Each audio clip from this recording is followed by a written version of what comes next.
Berarti hari ini ketua partai termuda ya? Di Tasik ya. Ya kalau di sana ya kesang lah ya. Jauh-jauh. Kalaupun saya secara personal gitu dilihat atau dipandang sebelah mata ya nggak apa-apa. Dapil 7 rek ngerebut kursi sana. Itu rahasia itu. Kalau pileg itu antara menuju pilkada. Ya. Rek nyalon di sini mau sih suka. Ya kalau ada kesempatan kenapa enggak, saya harus maju gitu. Tapi ya lain praktek politik dinasti ya. Bawa lain itu. Semuanya juga pembelajaran.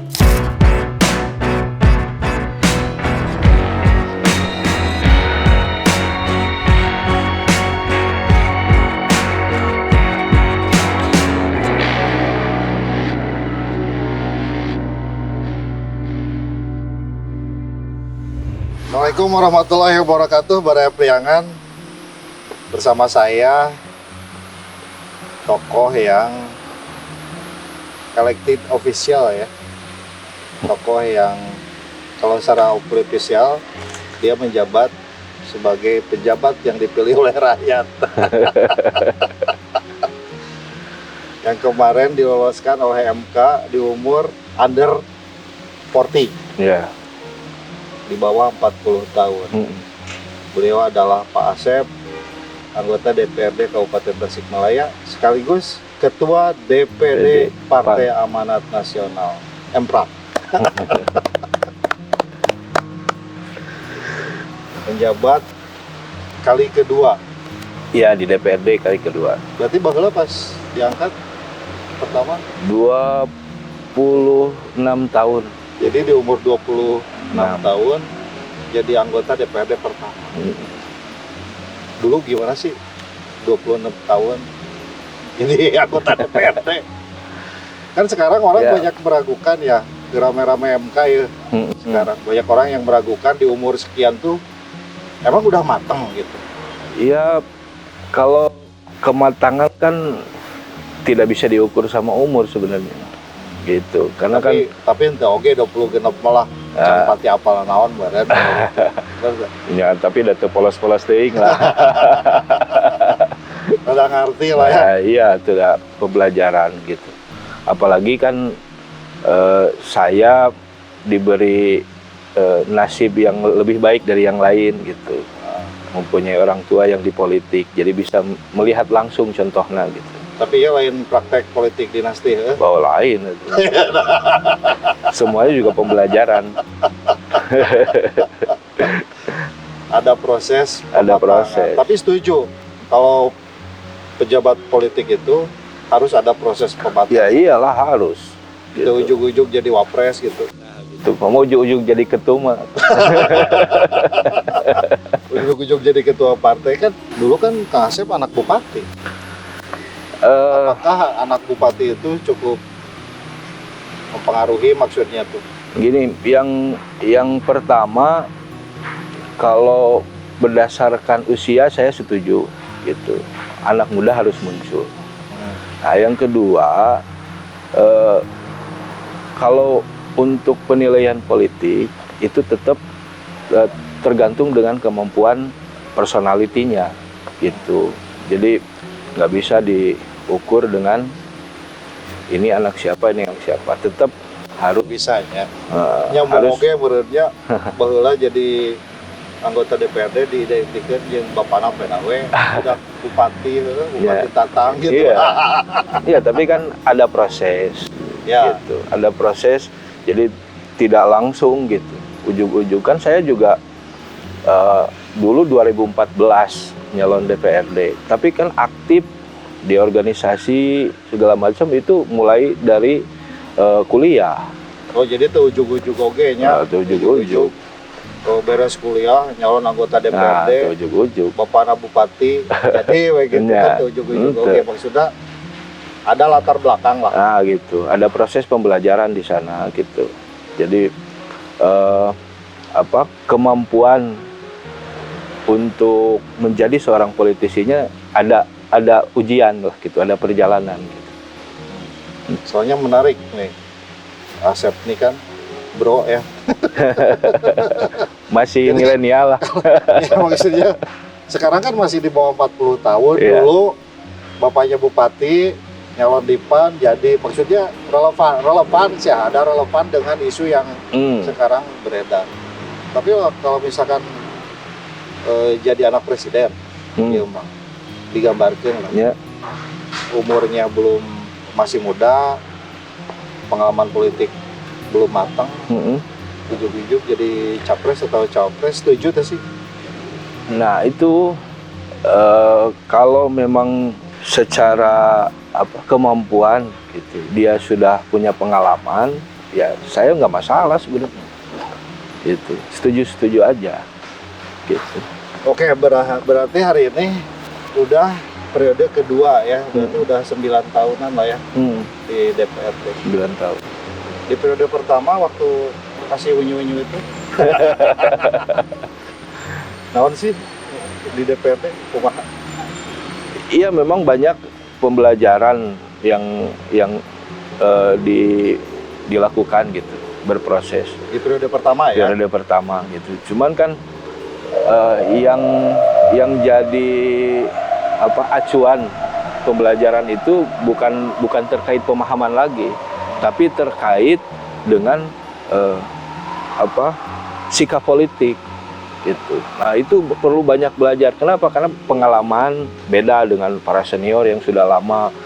Kadang-kadang kan kita banyak terjebak gitu, banyak terjebak. Nah itu mungkin pembelajarannya di sana. Menarik. Kan waktu itu ya masih muda lah ya, 26 tahun. Ya berarti kan sampai 29 tahun. Seniornya kan udah ada yang umur 50. Oh iya, kan. Banyak. Sih tanda kutip lah. No positif yang negatif di para senior baheula. Waktu periode pertama belajar lah ya di DPRD. Ya alhamdulillahnya para senior waktu periode saya lebih banyak memberikan kesempatan lah, gitu. Lebih banyak memberikan ruang kepada saya. Ya, salah satu contoh kan di DPRD banyak alat kelengkapan gitu. Nah, saya salah satunya yang selalu diberikan kesempatan untuk memimpin alat kelengkapan. Salah satu contohnya itu gitu. Tapi kadang-kadang karena saya seorang junior gitu, yang hal-hal tertentu kadang-kadang suka dimanfaatkan juga oleh mereka. Contoh naon? Contohnya terkait dengan kebijakan lah gitu.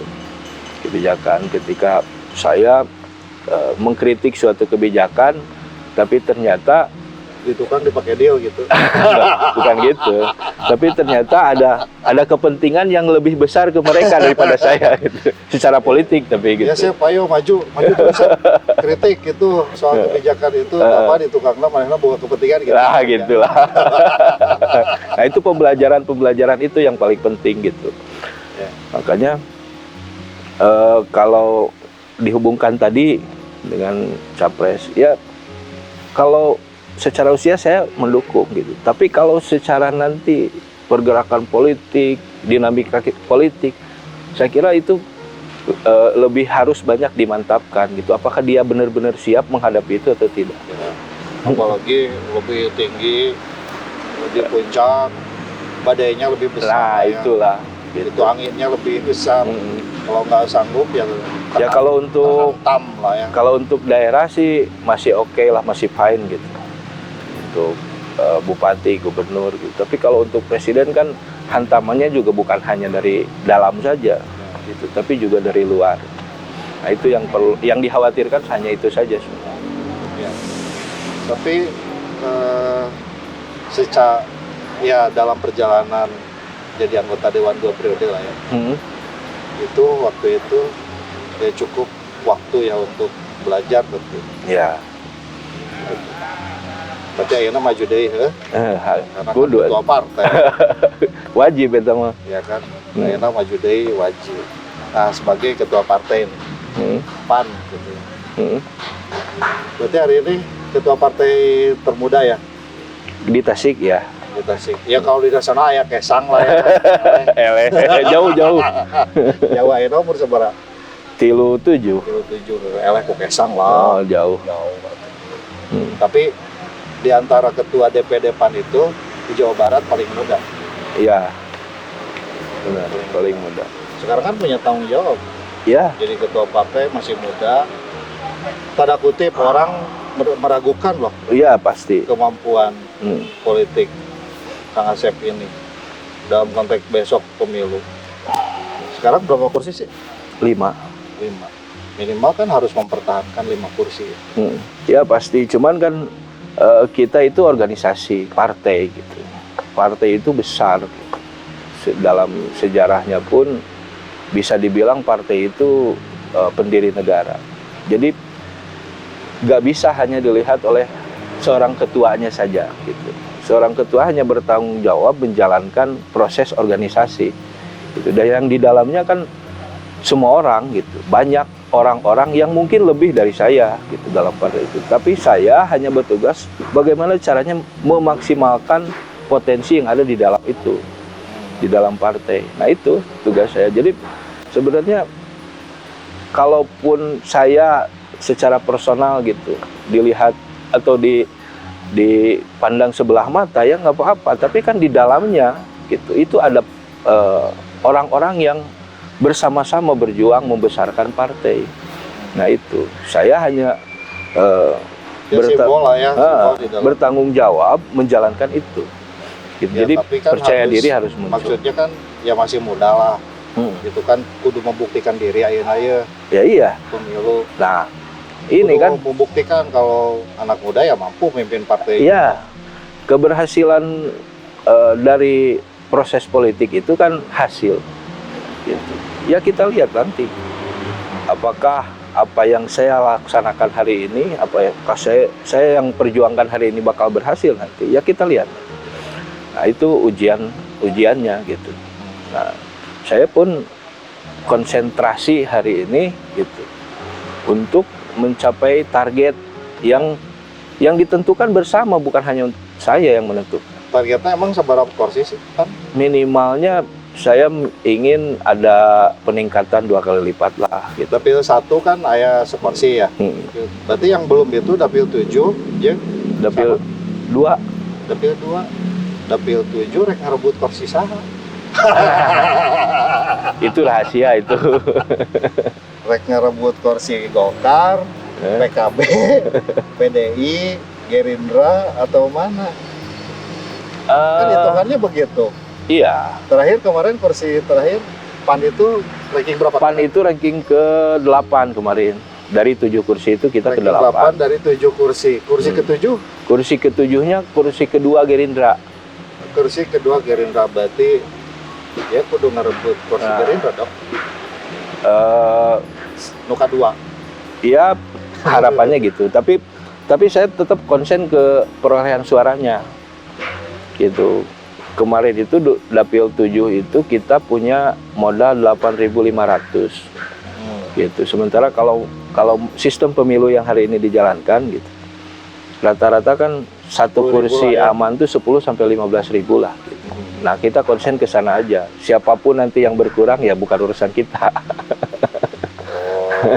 Ya tapi tetap kursi Gerindra yang kursi kedua itu. Ya Gerindra juga pasti kan punya strategi masing-masing lah, setiap partai punya. Nah, kita rasionalisasinya gitu. Siapapun nanti yang berkurang, yang penting suara kita bertambah dari 8.500 ke minimalnya lebih dari 12.000 lah gitu. Oke.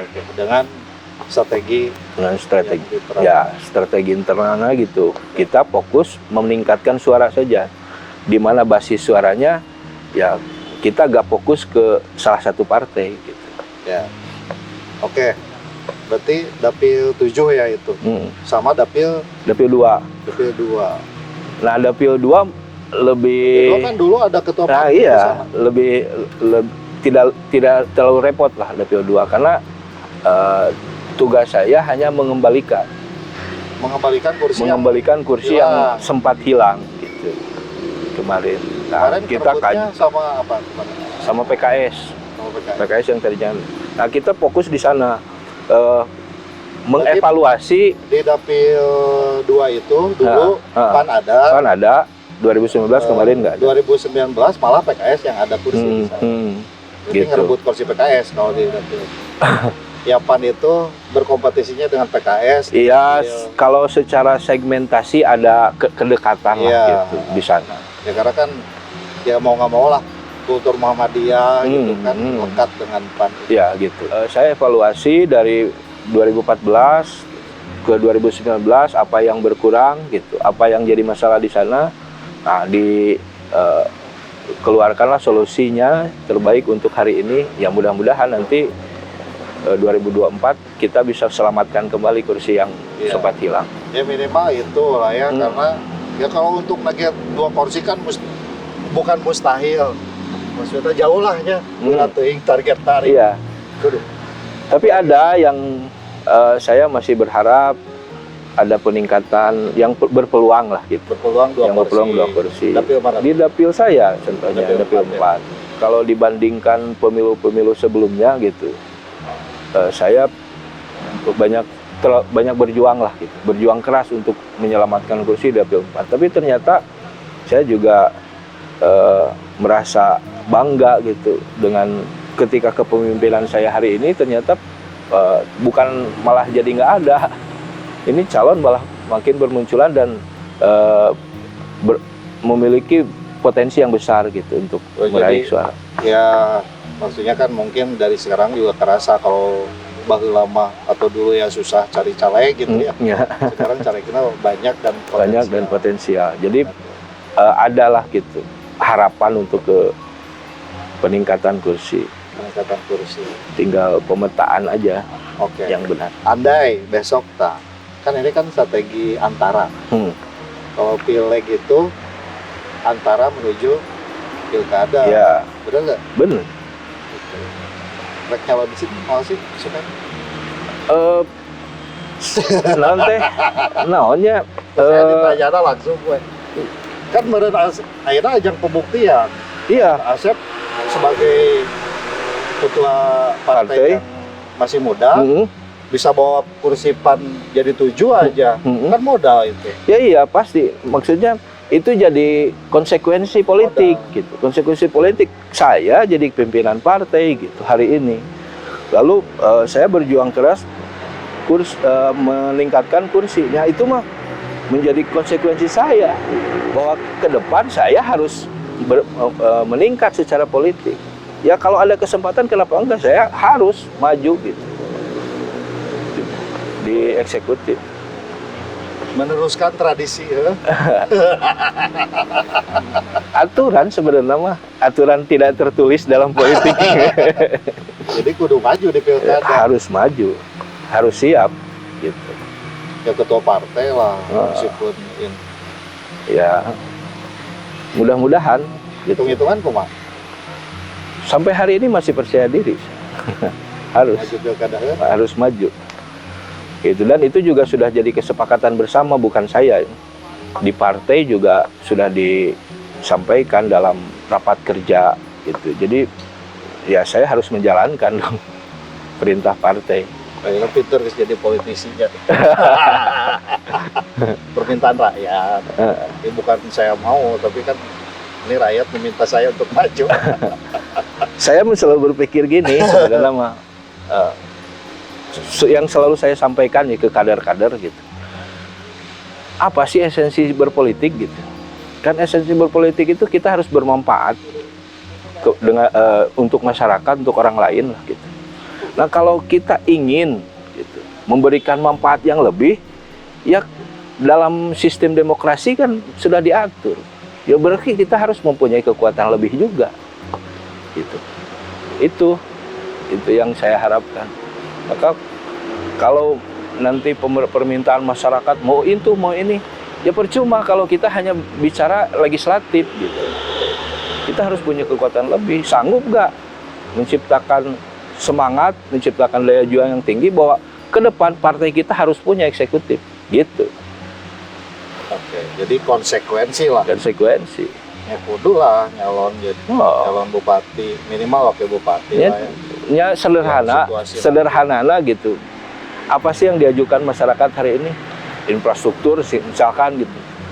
Udah beberapa puluh tahun sudah jalan tuh dibangun di dia. Nyerek kumaha dibangun secara politik kita kecil kemampuannya. Di legislatif 50 orang. Kita kan 5 orang, mau sekencang apapun kita bicara. Gitu. Kalau kita hanya 5 orang ya selesai lah, nggak bisa. Gitu. Kebijakan itu dilaksanakan. Apalagi gitu kalau kita lihat sistem pemerintah kan sistem pemerintah yang presidensil gitu, yang ke bawahnya juga sama. Ya itu mah harus bahwa kekuatan yang lebih besar itu ada di eksekutif. Ya beda kalau yang bicaranya eksekutif mungkin akan lebih besar peluangnya untuk mendapatkan manfaat yang banyak di masyarakatnya, itu penekanannya di sana. Terakhir soal Pilpres, mungkin nggak mitos kalau Tasik ini kandangnya Prabowo bisa pecah oleh partai lain, Anies misalkan atau Ganjar Mahfud? Sampai hari ini saya masih optimis gitu, bahwa Prabowo. Jawa Barat lah gitu. Tasik, Kita ngomong Tasik Oh, aja, Tasik. Pak. ya Tasik masih optimis bahwa Prabowo masih. Alasannya apa? Kami secara partai juga di Tasik itu mayoritas 26 kursi di koalisi Hampir setengah lah ya, Nah, kekuatan KIB. politik. kekuatan politik. Nah itu, dan juga Prabowo hari ini masih mempunyai harapan yang besar untuk memimpin Indonesia. Siapapun wakil presidennya. Ya, Menarik pembicaraan kita dengan Kang Asep Jul, Ketua DPD PAN Kabupaten Tasikmalaya, calon bupati atau wakil bupati di kemudian hari. amin. Ya syaratnya satu ya, tadi PAN-nya sukses, Iya. ngawal kursi yang ada, bahkan atau mungkin lebih ya, 7 kursi lah minimal gitu. Iya, mudah-mudahan. Kita akan berbincang lagi dengan tema yang lebih menarik lagi, dengan tokoh yang lebih menarik lagi, dan mudah-mudahan apa yang menjadi cita-cita lancar semua ya. Ya, amin, amin. Dan semangat sama anak muda, Haruslah. anak muda tetap bersemangat, bisa memenangkan kontestasi di Pileg dan Pilpres, Pilkada. besok juga di Pilkada. Bila itu ada ya. Assalamualaikum warahmatullahi wabarakatuh. Waalaikumsalam.